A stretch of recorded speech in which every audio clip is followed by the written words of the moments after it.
Depuis le tout début de l'histoire, les arts runiques étaient décrits comme un pouvoir sacré dont on disait qu'il existait depuis l'aube de l'humanité. Ceux qui étaient choisis par le destin pour naître avec ce don maniaient des forces surnaturelles qui défiaient les lois de la nature. Ils régnaient sur la création elle-même, régnant en tant que chefs de tous les êtres vivants. Sous leur domination, l'humanité ancienne louait les arts runiques comme des bénédictions divines, des miracles accordés par les dieux eux-mêmes. Pourtant, parmi d'innombrables runes, il y avait une marque infâme, évitée et maudite par tous. Elle était connue sous le nom de rune d'Azura. Dans une terre gelée enterrée sous une neige sans fin, on voyait un jeune homme aux cheveux longs courir désespérément à travers la nature sauvage. Des flèches pleuvaient sur son corps, tirées par des groupes d'hommes le poursuivant. Ils lui criaient de s'arrêter, l'appelant bâtard, tandis que d'autres criaient de le laisser s'échapper et de ne jamais lui permettre de revenir. Ils le marquèrent comme un monstre et exigèrent qu'il disparaisse de leur vue pour toujours.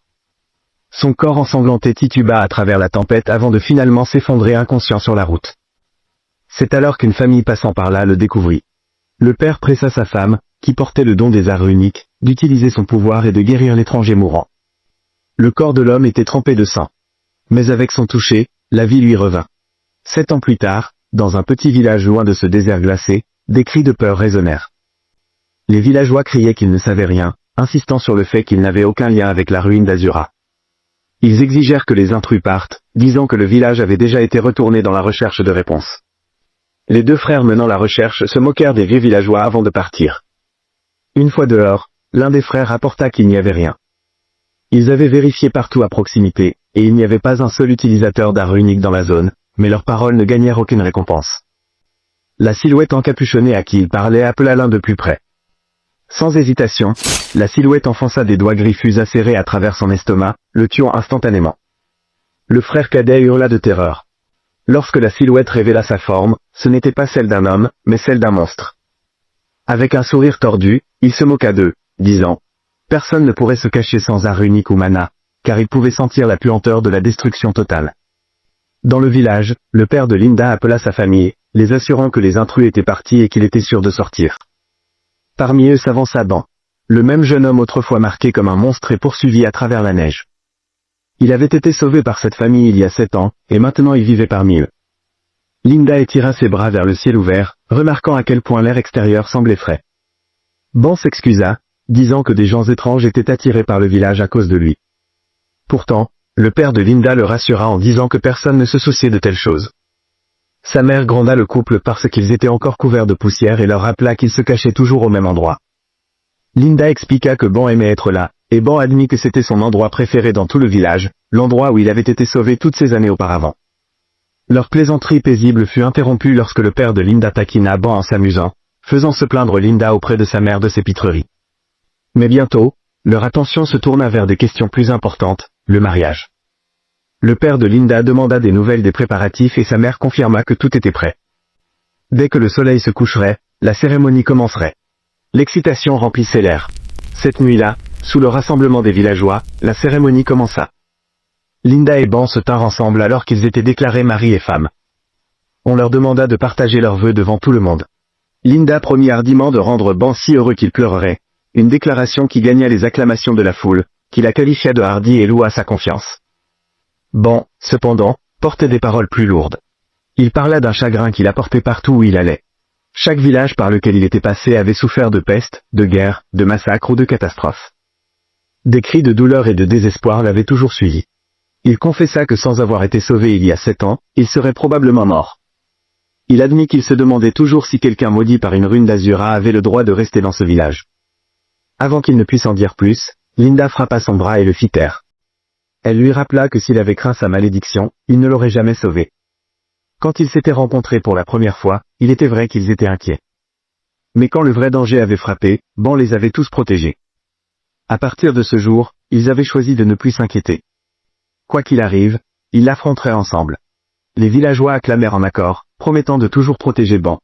Certains le taquinèrent pour être trop tendre, se demandant s'il pourrait gérer la nature hardie de Linda. La mère de Linda les encouragea à terminer la cérémonie, et Ban confessa finalement son amour pour Linda. Elle rendit les mots avec chaleur, scellant leur lien, mais la paix vola en éclats en un instant. Une explosion assourdissante déchira la nuit, consumant le village dans l'obscurité. Les yeux de Ban s'écarquillèrent en voyant la dévastation. Les villageois gisaient morts. Le père de Linda, sa mère, Karara, et les gens qui l'avaient embrassé étaient tous partis. Le monstre s'approcha, se moquant de Ban en apparaissant près de son oreille et en chuchotant de manière enjouée. Avec un sourire sinistre, il saisit Linda par les cheveux, la traînant vers l'avant comme s'il jouait à un jeu cruel de cache-cache. Il ricana que la rune d'Azura pourrait bientôt être découverte, pressant Ban de se cacher. Ban demanda à savoir pourquoi cela arrivait, mais le monstre écarta sa question. Il expliqua qu'il avait des affaires avec Ban et la rune maudite qu'il portait. Quelqu'un avait besoin de la véritable ruine cachée dans ce pouvoir, et les survivants n'étaient qu'un tracas. Il révéla qu'il avait déjà anéanti les villages voisins, s'assurant que rien ne restait derrière.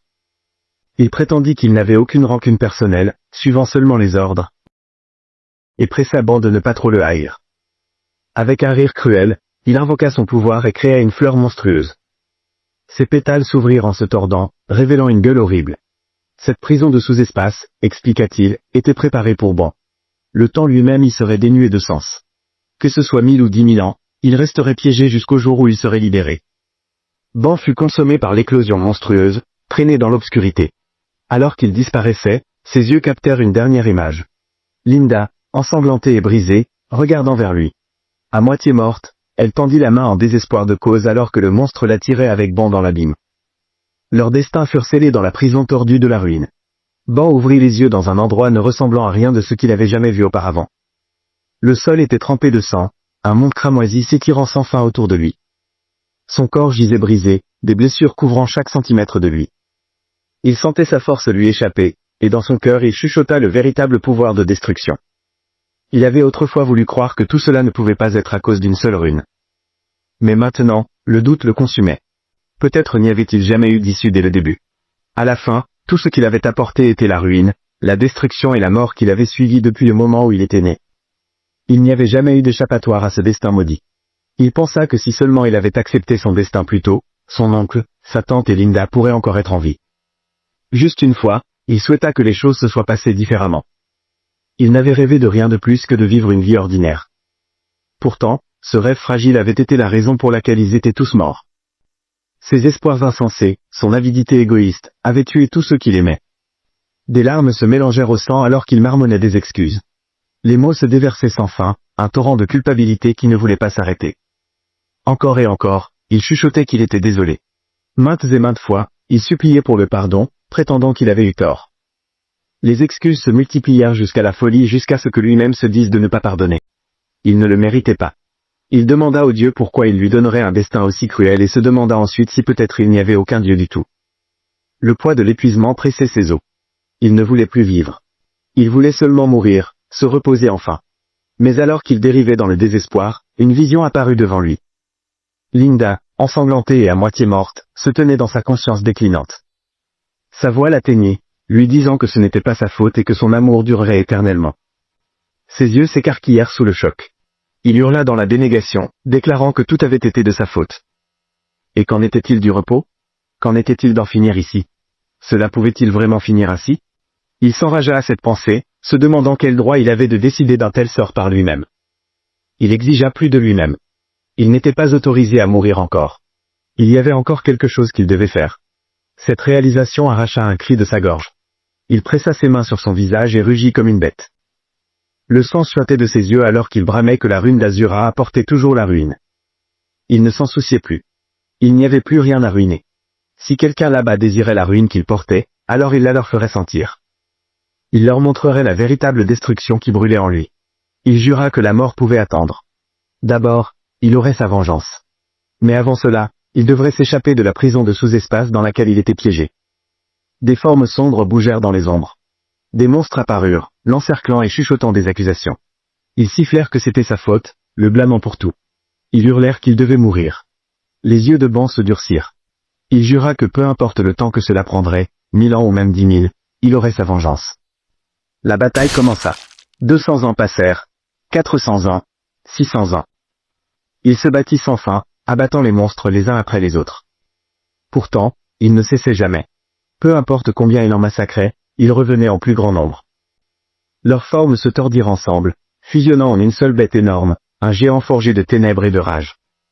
Le garçon qui marchait sur le chemin d'Azura dansa au milieu de la destruction, sa silhouette peinte de ruines.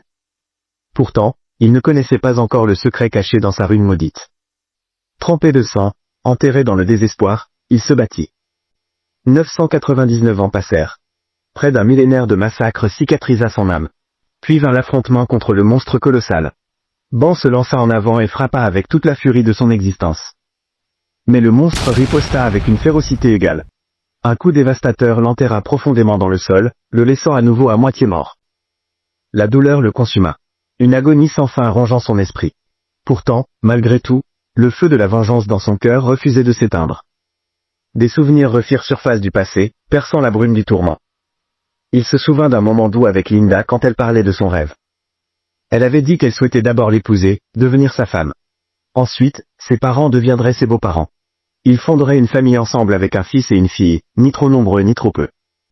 Elle rêvait d'une vie simple où ils pourraient rentrer à la maison chaque jour en souriant, leur havre construit dans la paix.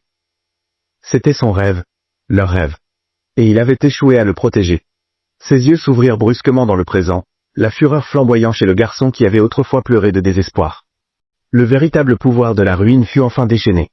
Une aura terrible jaillit de son corps, secouant le sous-espace.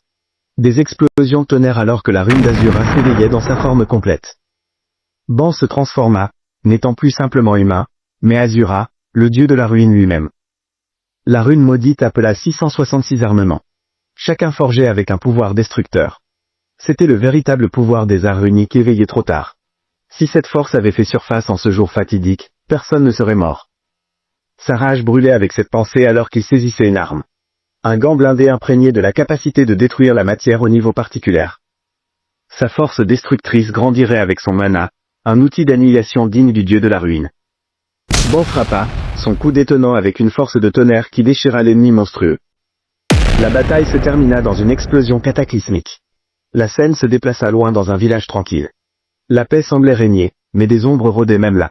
3 voyous coincèrent un homme, le battant sans merci.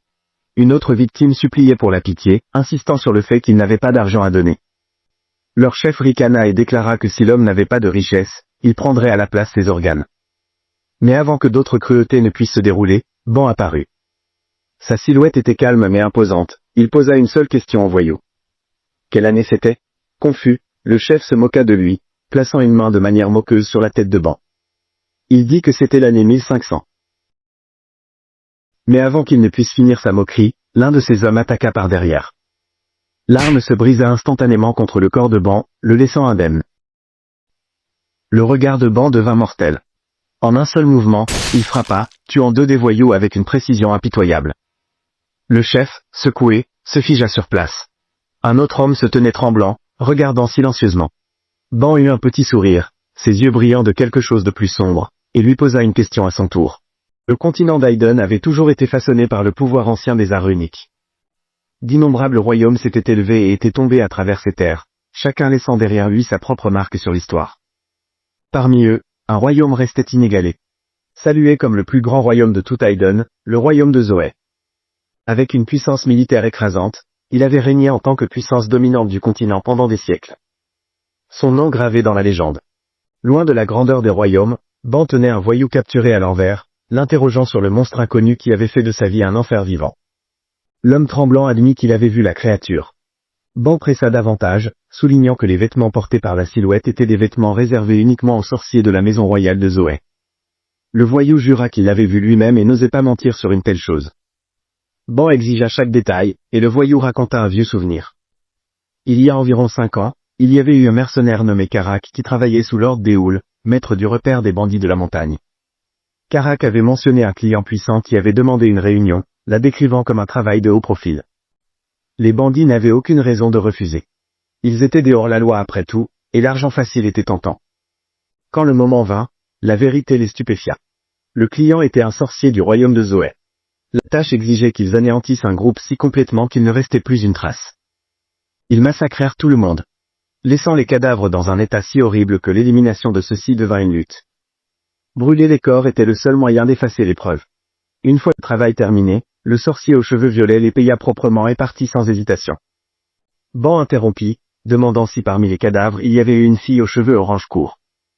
Le voyou confirma qu'il y en avait effectivement une, et son apparence frappante l'avait fait ressortir.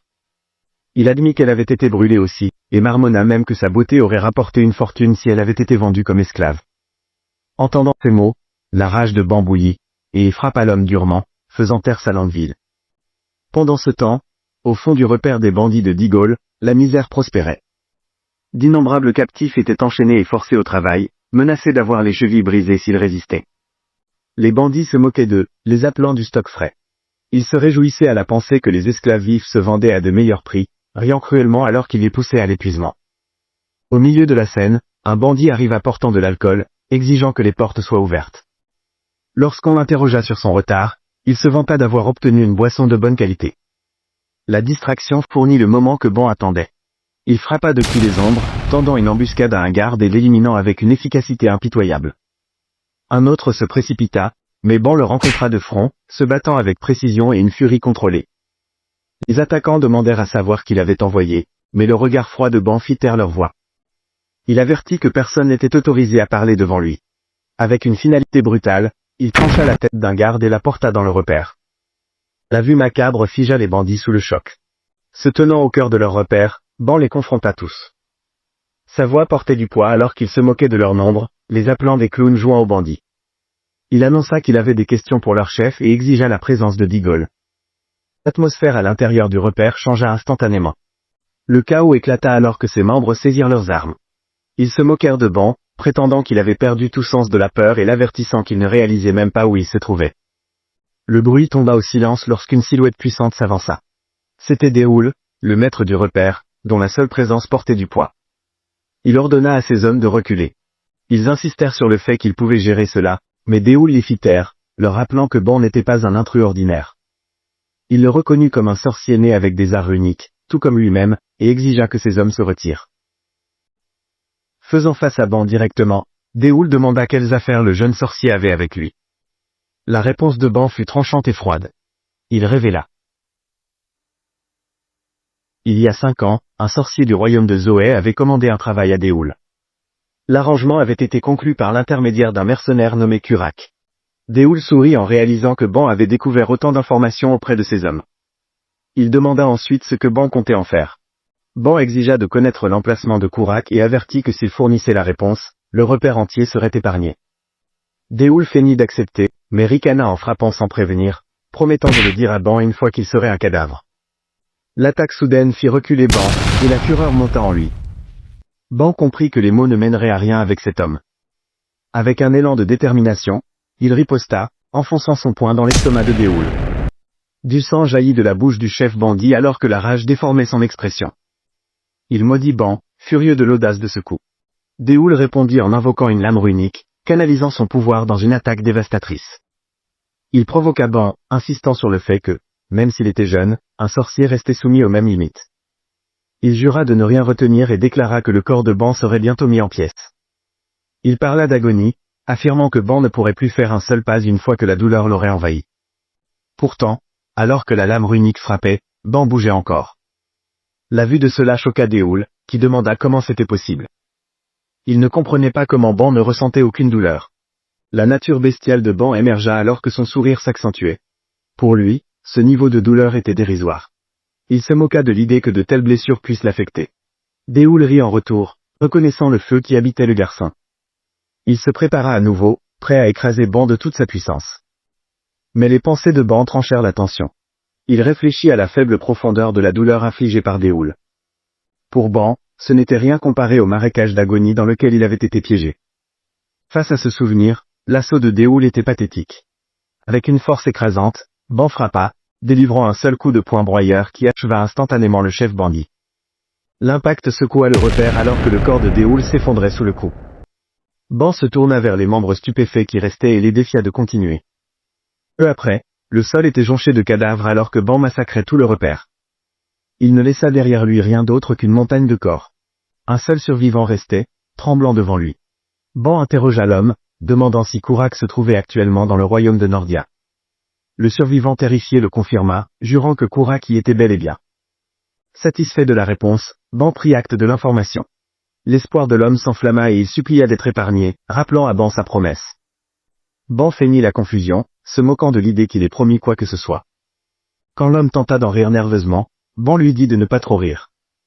L'instant d'après, il l'abattit également. Ses paroles étaient froides alors qu'il réfléchissait au fait que l'idée d'épargner quelqu'un n'avait été rien de plus qu'une blague cruelle. Pourquoi laisserait-il un survivant après avoir massacré tous les autres? Ban regarda devant lui avec clarté.